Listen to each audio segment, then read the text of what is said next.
everybody, welcome to the Silver Sage Studio. I'm Cheryl and today I'm going to be going over the basics of cardstocks. Now, if you're not a beginner, I'd like to recommend one of my other videos. I think it's here, but maybe here, but here. And please go check that out. If you're a beginner, I hope you'll stick around and learn a little bit about cardstock with me. Whether you're a beginner or advanced card maker or mixed media artist, I do hope that you will hit the subscribe button so you can see other videos coming up. Now, let's get started. In today's video, I'm going to be covering lots of things about cardstock, including size, weight, basic tips for beginner purchases, pre-cut cardstock, and some variety packs that you might consider buying. So let's get started. Okay, so for card makers, cardstock usually comes in the size of 8.5 by 11. So when you take cardstock that is 8.5 by 11, you can cut it down the middle at 4.25 or down the middle on the side at the 5.5 mark. Either way, you will get two pieces of cardstock that, when scored halfway down, will get you two 4.25 by 5.5 pieces of folded cardstock. Now, this is what we call the A2 size. And I suggest you do what I did, and that is to write that measurement down on a sticky note if you're a beginner and post it somewhere so that it is always visible to you and you will never forget what size an A2 cardstock is, because when you're wanting to cut panels to go on the front, you'll want to have that down. Now, what is kind of nice is that when you cut it lengthwise, you can end up with two cards, one that can fold this way, and you can also do them this way. This, by the way, whoops, they're getting away from me. This is my favorite.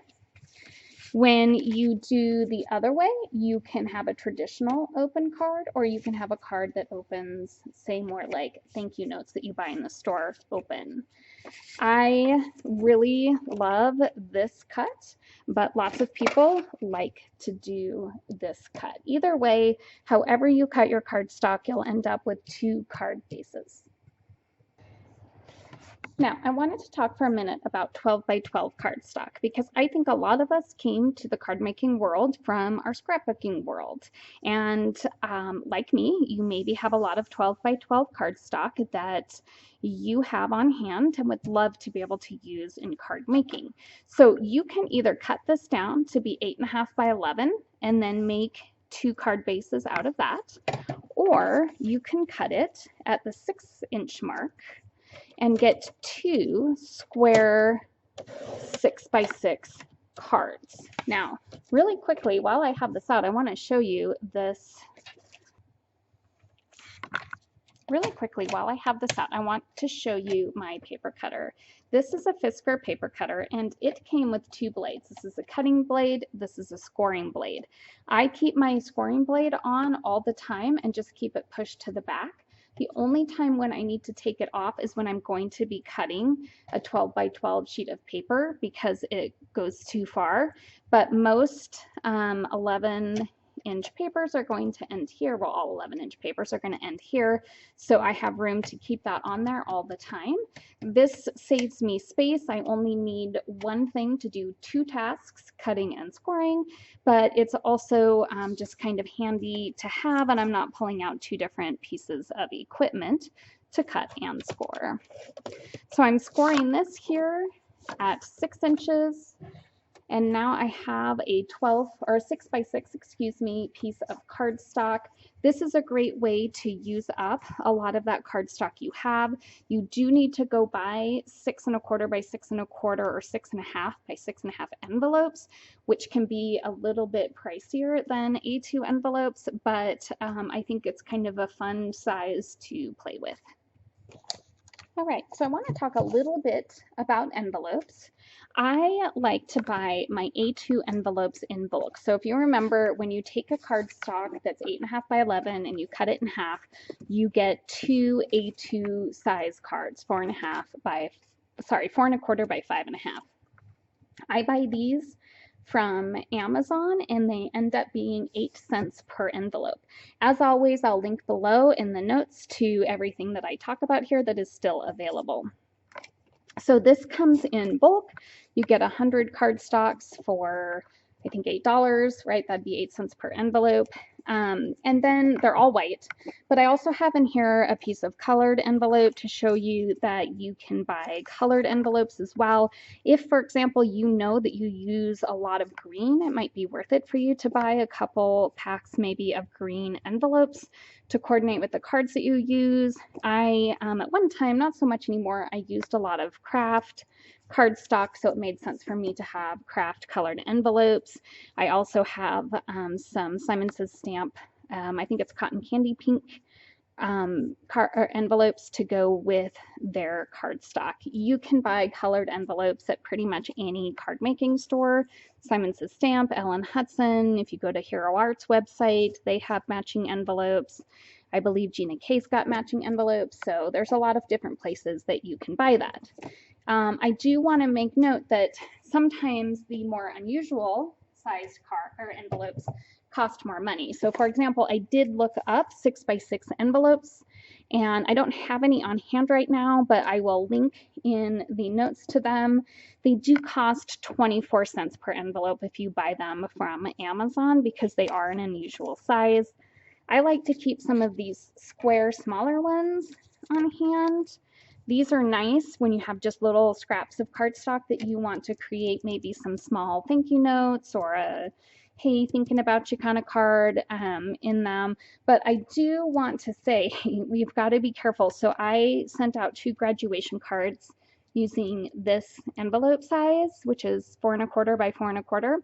And one came back as needing more postage because of the unusual size. The other one did not. So you do have to sometimes add additional postage to envelopes that are not your typical size. One thing I like about the box of envelopes that I buy from Amazon is because the box is designed for A2 envelopes, it is the perfect size to store your finished cards in. So I have these little dividers. Someday I'll do a tutorial on how I put this whole thing together.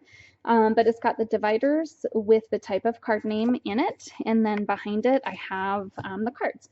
And one thing that's really nice about this setup is that I can quickly see what type of card I'm low on.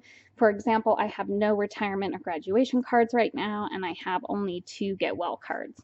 So those are cards that I'm probably going to want to work on. I've got a couple sympathy cards in here, but I want to make sure that I have a few more because sometimes when you need a sympathy card, you don't really have time to make one. So anyways, that's another great thing about this box of envelopes is that when you're all done using it for envelopes, it can be repurposed. Okay, now that we've talked about paper size, cardstock sizes, I'd like to talk about weight.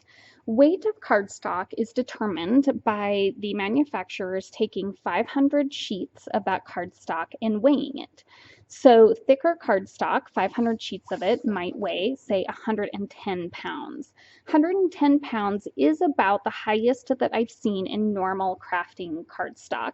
You can get thicker cardstock from companies that sell to people who are making brochures and professional publications, but in general, 110 pounds is what you're going to find. So I have 3 pieces of cardstock here. I have this white cardstock that's 110 pounds. I have this craft color cardstock that is 100 pounds, and then I have this green cardstock, which is 80 pounds. So these are fairly typical numbers that you will see when you're buying your cardstock. So let's start with the 2 highest here. The white cardstock is very thick and it does not bend very easily. The 100-pound cardstock, which is still a good weight, bends a little bit more. It's a little bit flimsier, but I still think it's a really good quality weight cardstock. For making card bases, I would not go below 80 pounds. I honestly prefer 100 and 110, but 80-pound cardstock will work as well too. I don't feel like it has quite the same kind of feel. It starts to get more to feeling a little bit more like construction paper, depending on how it's made, but as you can see, it has a lot more give in it than the 100-pound and definitely the 110-pound, which hardly has any give at all. So those are weights of cardstocks. Now, in general, what I suggest is for your white cardstocks to try to buy some that are 110 pounds, because it is nice to have that option for your card bases to have a nice heavy cardstock. And so I'm going to talk about two white cardstocks that I love, one that's super affordable, one that's very doable as well, and then we'll move on.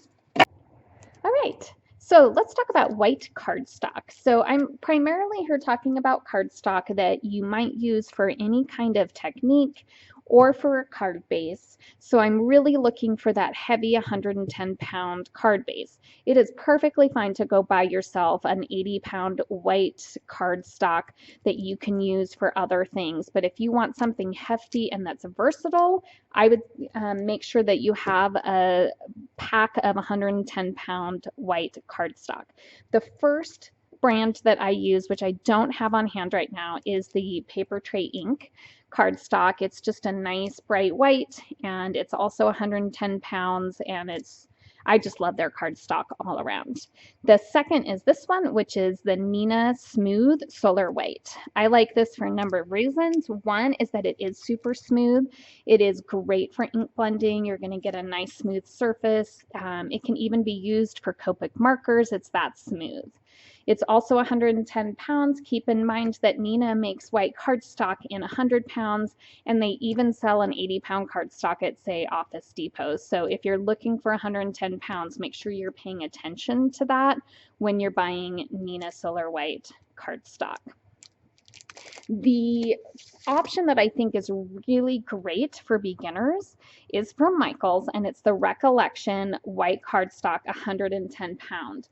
Do keep in mind that they have other cardstocks that are white that aren't 110 pounds. So you've got to make sure you're looking out for the 110 pound if that's what you want. I don't believe they have 110-pound cardstock in any other color, but I really do like this cardstock a lot, and it's super affordable. So you get 100 sheets, for $15.99, which ends up being 16 cents per sheet or 8 cents per card, because remember, you're getting 2 cards per sheet. So I think this is a super affordable option. It's not quite as smooth as the Nina Solar White. So sometimes if I'm going to be ink blending, I'll grab the Nina Solar White. But if I'm just looking for a nice heavy white card base, this is my go-to. And it's a really good affordable price. And with 100 sheets, you're gonna have that around for a while. So the next thing that I wanted to talk about is pre-scored and pre-cut card bases. So you can buy these pre-cut A2 card bases that are already scored for you. This saves a lot of time. There's different places you can get these. You can get them at Michael's where they come, or Joann's where they come in a pack with envelopes. I got these from a website called cardstock.com. I'll link below, as always. They came $7.75 for 50 sheets, which totals about 16 cents per card, which was a pretty good deal. I bought these because I was having a bunch of people over for a card making party, and I was doing all the prep work for everybody, and just decided that I really didn't want to cut 100 pieces of cardstock and score it for them so that they didn't have to do that while they were here. So that's always a really good idea. I'll also link to a pre-cut cardstock with envelopes from Amazon. It comes with 100 cards and 100 envelopes for $22.90, at least right now, which ends up being 23 cents for each card and envelope combo. So that's a fairly good deal, I think. These, by the way, are I think 80-pound weight. So, but they feel a little bit thicker than that to me. So I feel like these are pretty good pre-cut cardstock. And again, these are the ones I got from cardstock.com. Once you've got your neutrals purchased, my suggestion is that you buy some packs of color sampler sets. And there's quite a few out there. Simon Says Stamp has one that has 12 colors. Paper Tray Ink has one with 37 colors. That's the most I've seen. My Favorite Things has 24 and Hero Arts has 28. So this, for example, is the sheet. They all pretty much come with a sheet like this that kind of tells you what colors you have. And this one is the one from My Favorite Things. As you can see, there were 24 colors, one sheet each. Again, I'll link to these below. So what I do is take this sheet, and as I use a color, I mark it off. And actually, as it turns out, I've now used all of these, but I do have some check marks here on colors that I've used.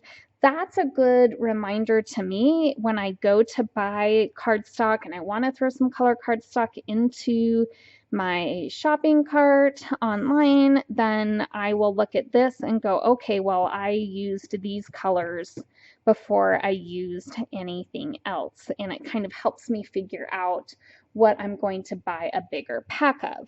Now, the one from Paper Tray Ink, what I like about that one is that it comes with not only 37 colors, but 2 sheets each. So once you've used up 2 sheets of a color, and it's the first thing that goes in that combo pack, then you know that's your color. And it might seem kind of obvious because maybe you know you're an orange person and you're going to use orange, but I'll tell you what, I love red. Red's my favorite color, and it's always one of my last cardstocks to use.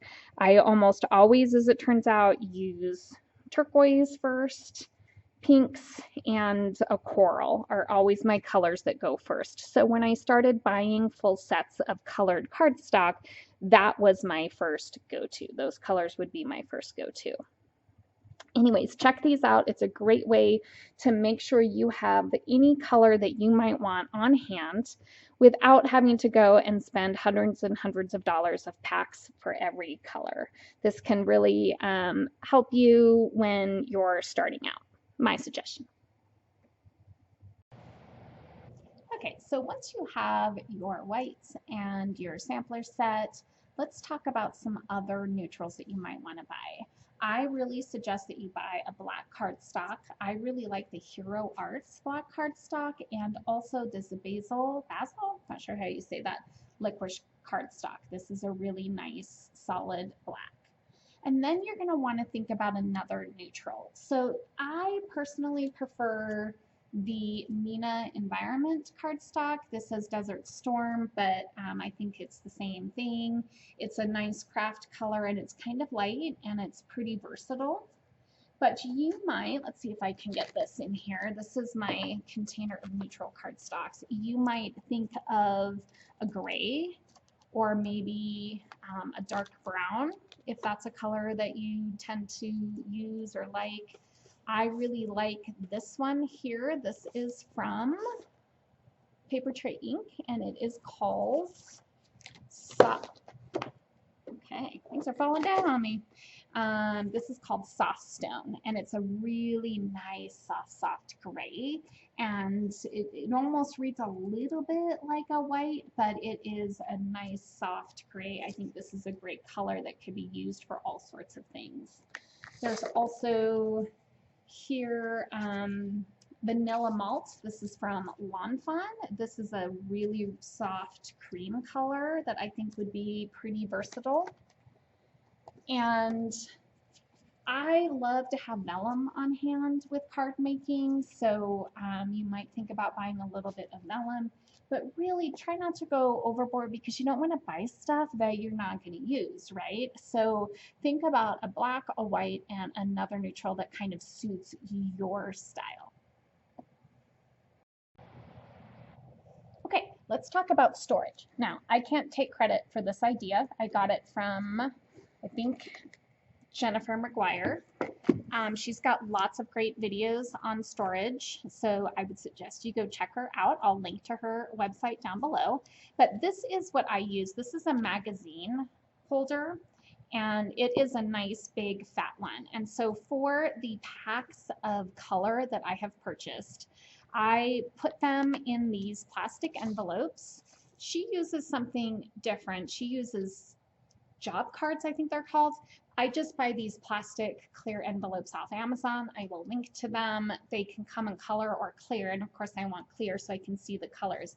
And then I have a little label maker that I just pop out the name of the cards, the company, and the cardstock. That might not matter so much to you, but since I am doing these videos now and I'm trying to link to products, then it's nice for me to know what exactly it is I'm using. So I just have them organized here kind of in rainbow color, and I like these plastic sheets. It really kind of helps protect them, and for the most part keeps the dust off them because I do keep them on a bookshelf in my room. And then I have a separate one, I think I've already shown it to you, that has my neutrals on it. And so I've got neutrals, and then I've got my colored cardstock, and then my white cardstock I just kind of keep separate. And then this here is just one of my, it's kind of like all the leftovers from sampler packs that I've purchased. So it's kind of a random collection of things. You do not need to have all this cardstock, and sometimes you'll see people doing videos where they've got, you know, an entire wall of cardstock and it's lovely and it looks great, but most of us don't do this for our jobs, you know. So a lot of the people that are doing YouTube videos, that's their job, it's their full-time job, and it makes sense that they have every color from multiple different lines. But for most of us, that just really doesn't make sense. So do what works for you and try to get the things that you know that you're going to use the most. And I also, by the way, recommend like doing some crafting with friends, because it's nice sometimes to be able to share cardstock with them that you might not feel in the love for, and they can share some with you, and you can kind of get more for your money that way. Anyways, I hope you learned something from this video, and if you did, then make sure you come back for my future videos on stamps and inks.